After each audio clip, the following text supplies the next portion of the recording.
All right. Good evening, everyone. Thank you for attending the Interview Prep 101 webinar with me. I'm Rainey McNeely. I'll go ahead and give everyone a few minutes to log on tonight.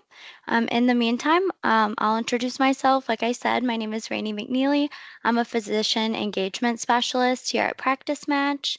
I handle usually our CV reviews. I attend our live career fairs. I work on the virtual career fair side and with physicians anywhere on your career journey from residency until later. So tonight we're going to talk about interview prep, and I'll go ahead and start. All right, so interview prep happens in different stages. It starts with applying, then you get your phone interview, your virtual interview. You move on from that to a site visit, and then from there, we hope you get the offer. Before applying for any position, it's important to define your ideal practice. Consider everything from location and work schedule to the kind of cases you want to see and the equipment you need. Don't forget to factor in the family needs and deal breakers. The goal is to be as intentional about what you want so you can prioritize opportunities effectively. And if you'll see on there, it does say that there's 50% of physicians leave their first job within 5 years. Also, I do want to note during this, if anyone has any questions, please put them in the Q&A chat box. That I will answer at the end of the presentation. So anything that you have questions on during this, stick it in that chat box and I will answer them at the end. Awesome. So yes. So when you're starting your interview process, you want to definitely define your ideal practice. Okay. And then you're wanting to define, so you're going to want to start this process very early. Talk to trusted colleagues, attend career fairs, and network with employers at conferences. These conversations can reveal what you didn't know you needed or that you wanted in your job search. The earlier you start, the better prepared you'll be when the opportunities do arise. And also, you want to make sure that you're early. You don't want to start at the end of your career and start networking towards the end of your training. You want to build those relationships early so that when you are looking later, you're connecting with people you may have already met, who may know you. You may already be in their pipeline, which will be very beneficial for you in the long run. So things to keep in mind. Your impression starts the moment you apply for your job. So be professional, prompt, and treat every step of the process with respect. Even if a job isn't the right fit for you, exit gracefully. Never burn any bridges. And remember, your goal is always to get the offer. Each step of the process serves its purpose. Applying for the job. When you apply, email the recruiters directly and attach your CV as a PDF. A cover letter is a nice addition, but it's not always required. Typically, the recruiter will schedule a phone screen, so be sure to confirm details like date, time, and definitely make sure you're in the right time zone. If you're currently in New York and you're applying for positions that are in California and your recruiter says 2 o'clock, make sure it's their 2 o'clock or your 2 o'clock. Now we're moving on to the phone interview. The phone screen is often with a recruiter who's assessing for basic qualifications, goal alignment, and any red flags. If all goes well, they will recommend you to the next step. So, goal alignments is going to be your personal goals fitting in with their provider's goals for their company and the culture that they keep. Perfect. At the phone interview preparation, be sure to prepare thoroughly. You need to find a quiet space. Make sure your phone is charged. Any device that you're using is going to be charged. Have your CV with you so that you're not having to go off the top of your head about questions that they may have about your qualifications. Bring a pen. Make sure that you're ready to be able to write anything down. If you have questions and you ask those questions, you want to make sure that you're writing the answers down so you can look back on it later after the experience and you can better judge that way. Make sure you research the facility and have a thoughtful list of questions. I do want to note that salary and benefits may or may not come up at this process. So some recruiters may start talking about your salary and benefits already, and some recruiters may wait until you get into the virtual interview.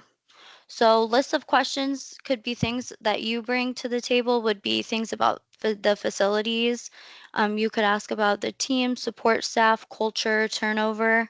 You could ask about your schedule, the case variety and volume, specialty equipment, community, and next steps. So the virtual interview.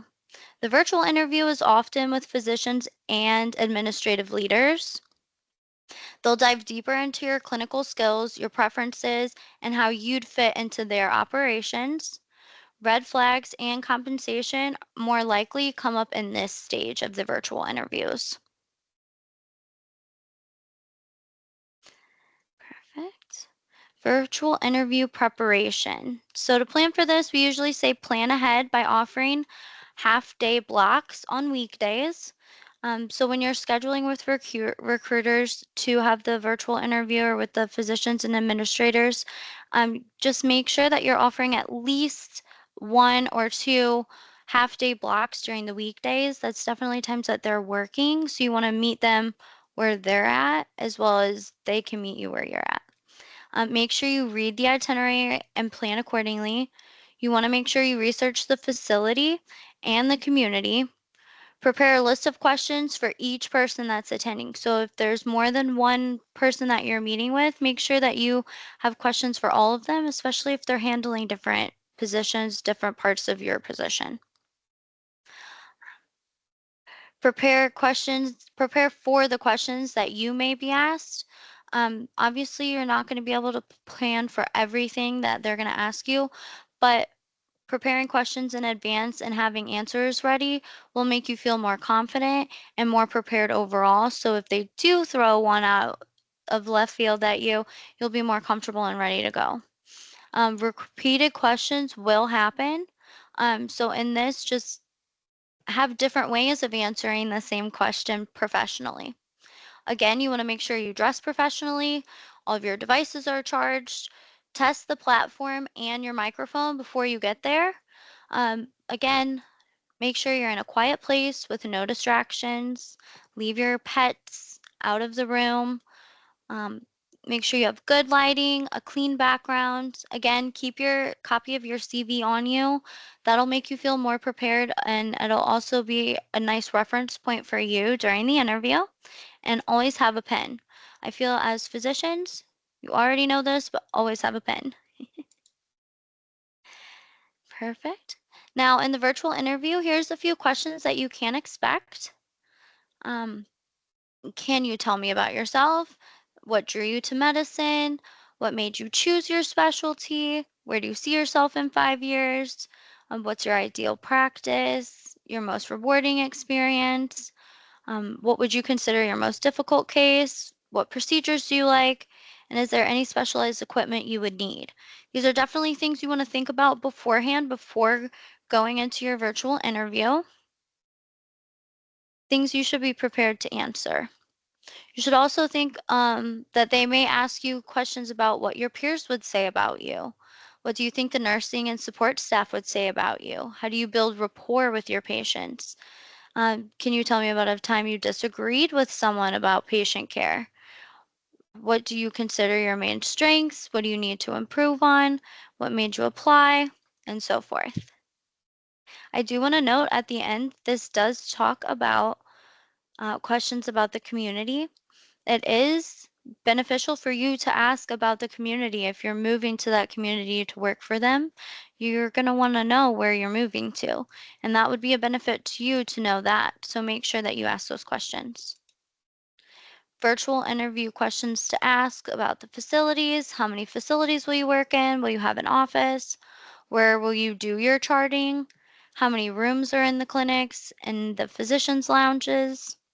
You can also ask questions about the team, support staff, culture, and turnover.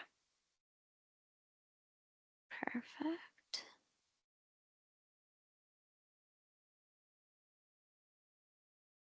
You can ask things about the schedule. What is your work schedule? Is there admin time? Is there call? How much? Are there staff meetings? Does everyone attend? What does the day look like? And how long are your appointments? You can also ask about case variety, specialty equipment, pay, benefits, moonlighting, and again, ask about the community. After the virtual interview. After the interview, ask about your next steps. Be honest about where you are in your search. Follow up with a thank you note within 24 hours and only move forward with the site visit if you're truly interested. So you don't want to waste your own time and you don't want to waste their time, any of your resources or theirs. If you're not truly interested in a facility after going through the interview, the virtual interviews and the phone interview, just don't waste anybody's time. Only go to site visits that you're truly interested in. And this will also help you narrow down your search if you don't have such a large variety of you visited. Moving on to the site visit. Site visits are your chance to see the facility and meet people in person. It usually includes tours, meetings, and dinners with the team. You'll also get a feel for the community. To prepare for your site visit, coordinate with your recruiter and bring your significant other if possible. You want to bring your significant other because they will be most likely making this move with you if you're moving. You want to make sure that the community is the best fit for everyone. It's also a good idea to have someone else in your corner that has different eyes and ears on the process. Maybe hear things or see things that you missed, see more things that you would like about the area that maybe you missed. Perfect. Be clear about any dietary needs or community features you want to see. Your recruiters are likely happy to accommodate these. Try to include at least one workday and one weekday visit so that you can see the facility while it's running. Let the recruiter lead on how travel will be booked. The hospitals will often and typically cover the cost of the expenses of you traveling for the site visit. Um, Perfect. Once travel is booked, look at your itinerary and plan appropriately. Review the notes from your virtual interview and make note of anything you forgot to ask. Take a few copies of your CV and a notepad and pen, of course, and check the weather. Make sure you and your significant other take the appropriate clothing for the events you will be attending. If it's still necessary to dress professionally, even if you have already interviewed virtually. If your significant other is also attending with you, it's usually a good idea to make sure that they're dressing at least semi professionally as well. You don't want to stand out in the environment if you're at a team dinner or you're meeting with others on the site visit during the day. You don't want to stand out as the least dressed person there. You want to make sure that both you and your significant other show, even by how you're dressed, that you're taking this seriously and you're genuinely interested in this facility. You can also consider downloading a real estate app while you're in the area or beforehand. This would be a good idea to look at the housing market as you drive around the community.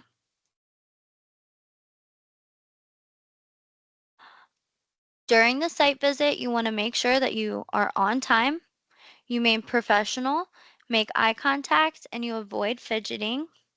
Keep your cell phone silenced, but only take calls if it's absolutely appropriate. Make sure you take notes of neighborhoods you like and community tours. At dinner, use the opportunity to hear what the physicians are saying about the employer and the community. Make sure you're mindful of your manners. You don't order the most expensive meal on item on the menu. And don't be the first to order alcohol. If alcohol is ordered, limit yourself, we usually say to two. So you don't want to overindulge. Even though this may be more casual or laid back, you're still in an environment with your peers or your hopeful peers. Be sure to communicate with the recruiter about your interests and the next steps, and don't forget to send a thank you note. We usually say to send a thank you note within 24 hours of the visit, whether that's an email, a physical note, send a thank you note. That will let the recruiter know that not only are you appreciative of their time and their effort to help you during this process, it also helps you stand out in the fact that you are taking this seriously and you seriously want this position and you're going to do what it takes to get there. Awesome. So now on to our next steps. After this would be the letter of intent, and then from there you would get contract negotiation. Perfect. Awesome. So that is basically the entire process of the interview process. We covered a lot of different things from phone interviews, virtual interviews, down to the site visits. I think overall, we want to make sure that we're professional. We have our CVs always on hand and a pen, and you're taking only site visits that you're truly interested in. So after the virtual interview, if you're not interested, don't waste your time, don't waste their time, but just be really honest with everyone about where you are and where you want to be. I do want to point out that Practice Match has a lot of resources that we offer. Um, to currently training residents, fellows, practicing physicians, advanced practitioners. These resources are free. And we have things like CV Builder and Review. This is helpful if you haven't built your CV already, you can. Um, we have different templates you can enter your information on, and it will build a CV for you. We also have the CV review, so if you've already have your CV or once it's built, you can submit it for a free review. We'll grade it, give you tips on how to make it better, and send it back to you. We have scholarship opportunities. We have a job board where you're able to search for different positions nationwide on our job board. You can filter it by specialty, location, visa status. You can do salary, if what type of position you're wanting, if it's full-time, part-time, moonlighting, what size area you'd like to work in. There's lots of different opportunities on the job board. It's updating every day. So make sure you check that out. Our physician career guidebook gives you an overall view of all of our different resources and different things that Practice Match can do for you along your career journey. We also have the physician immigration handbook that's written by our uh, partners over at Siskin Susser, which is an immigration law attorney's office. This book is helpful and free. You can find it on our website. We also have career fairs that are both virtual and live. You can attend these in person throughout the year. We host in all different locations across the states. We also host virtual career fairs, which is no camera necessary, like this chat, no videos. You're just texting back and forth with nationwide exhibitors. Our virtual career fairs are hosted for all specialties all the way across the region. We host regional, nationwide, and specialty specific events throughout the year. They're usually $2 to $3 online. And like you can see on the screen, the physicians in training and often practicing physicians as well earn gift cards to Amazon for attending and meeting minimum chat requirements at these events. Um, you can also earn gift cards if you're training a physician at the Physician Ambassador Program.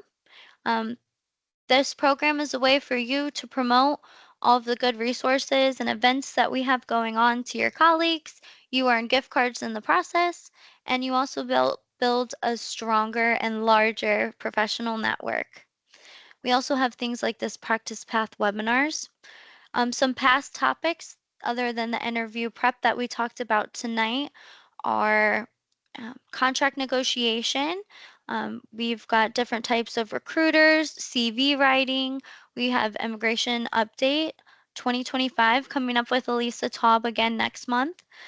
We also have a private practice, what residents should know about private practice coming up webinar next week.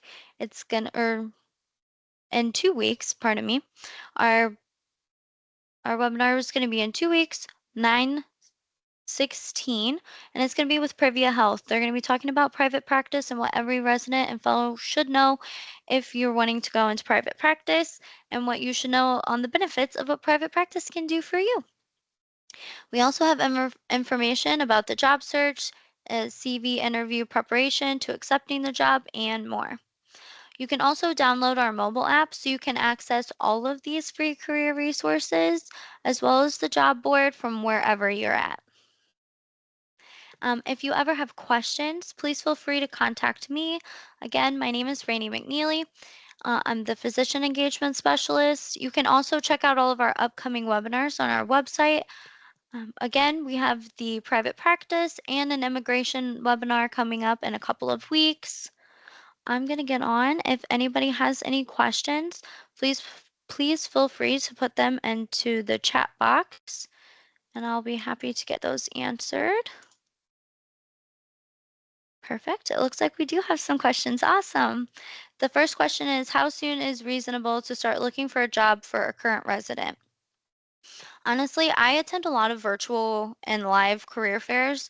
I meet physicians at live career fairs that are PG1. Um, I think it's a good idea to start your professional network early because it's never a bad thing to know too many people.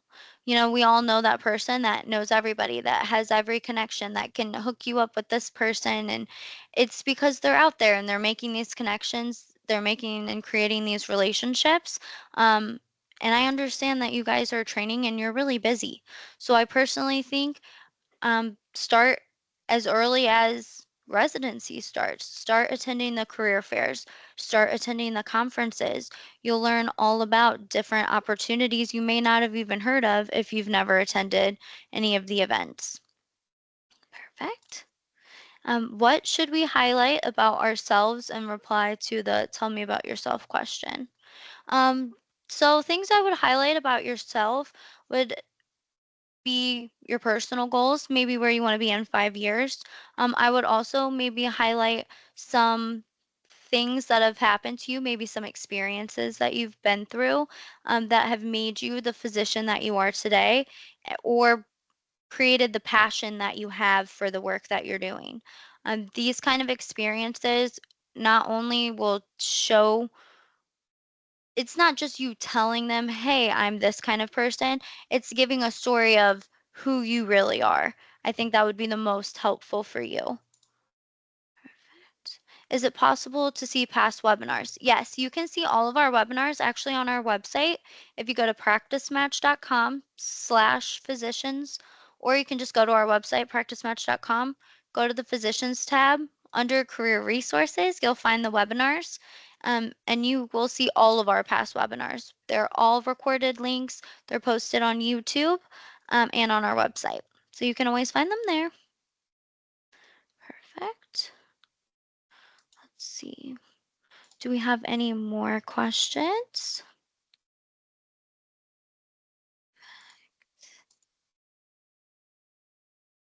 Awesome. When is the right time to ask about benefits and salary?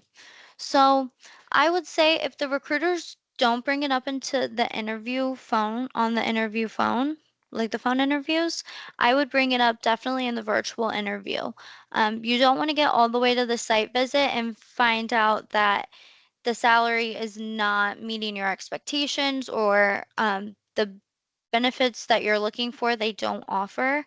I wouldn't bring it up too early because you don't want to make it seem like the salary is the only thing that you care about. But I would definitely bring it up. If they haven't at the phone interview, then bring it up during the virtual interview. Perfect. Does anyone else have any questions?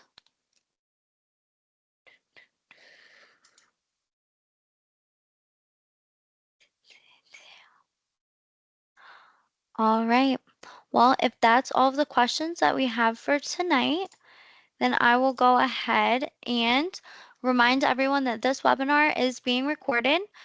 So I will get that recording link put onto our website and emailed to each one of you that RSVP'd tonight by the end of the night. If you do have any questions, you can see my email across the screen, so please feel free to email me at any point. I'm happy to help you with any of our free career resources. We do have more virtual career fairs happening this week. Tomorrow night from 4 to 6 Central, we have a surgery and orthosurgery specific virtual career fair. And then from 6 to 8 p.m., we have a primary care virtual career fair. The primary care virtual career fair caters to family medicine, internal medicine, OBGYN, and pediatrics specifically. The opportunities for both of these fairs are nationwide. They're 2 hours, and again, there's no camera or videos, just virtual chatting. So make sure that you register for those if you can, and you can join anytime. I do think we have one more. Okay, we have a couple more questions. I'll get those answered before we finish tonight. Is it okay to accept reimbursement for credentialing? I am not exactly sure about that. Um, Samira, if you want to email me, I will look into that further and I can email you back with a answer to your question by tomorrow. And what are some red flags to watch for? I would say red flags to watch for are things that don't necessarily align with what you want. If there are things that about the practice that don't align with your personal beliefs or with ways that you want to work, then I would definitely take those as red flags. I would also say that red flags for on a recruiter's side would be something like um, your goals not aligning to the facility, your overall ideations, like not matching the same culture that they try to provide and thrive in their facilities. Perfect. Awesome. All right. Is there any more questions?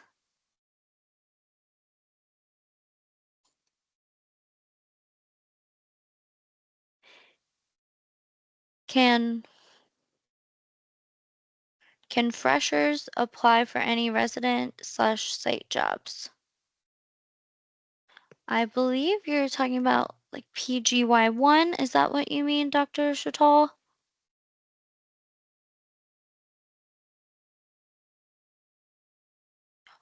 I would say if you're applying for positions, definitely only apply for positions that you're actually eligible to receive. Again, you don't want to waste anyone's time. Just if you want to practice, that's one thing, but you don't want to apply for positions if you're currently a PGY1 internal medicine resident. You want to apply for positions in cardiology if you want to go to cardiology after, or if you are a PGY1, you may not want to start applying for actual jobs until you're ready to meet them. Because most positions and most recruiters that are looking to hire are looking to hire in positions now. So you can still get in their pipeline and meet them um, and network with them without applying for a position that you're not eligible to receive.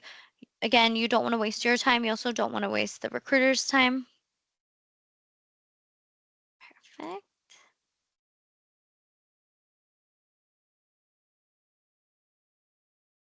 Awesome. Is there any questions that anyone has that I haven't answered?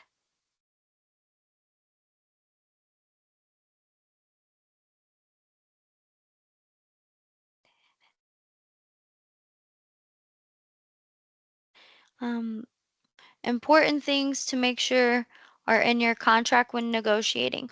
We have a contract negotiating webinar that we hosted a few months ago. You can find that on our website.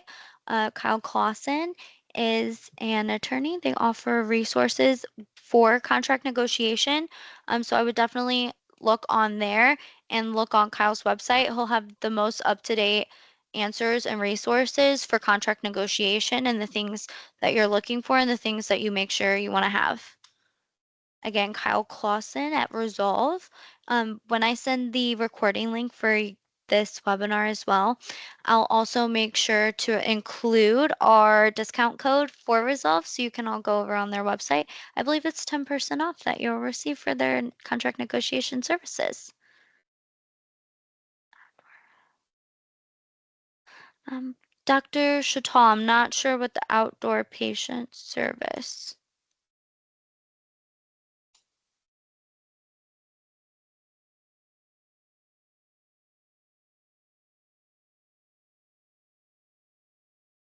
All right. Well, if there's no more questions, then I just again wanted to remind everyone and thank everyone for coming tonight. Um, we will have this webinar recording link sent to your emails by the end of the week. The recording link will also be put onto our website, so you can view it at any time and any of our past webinars there on our website.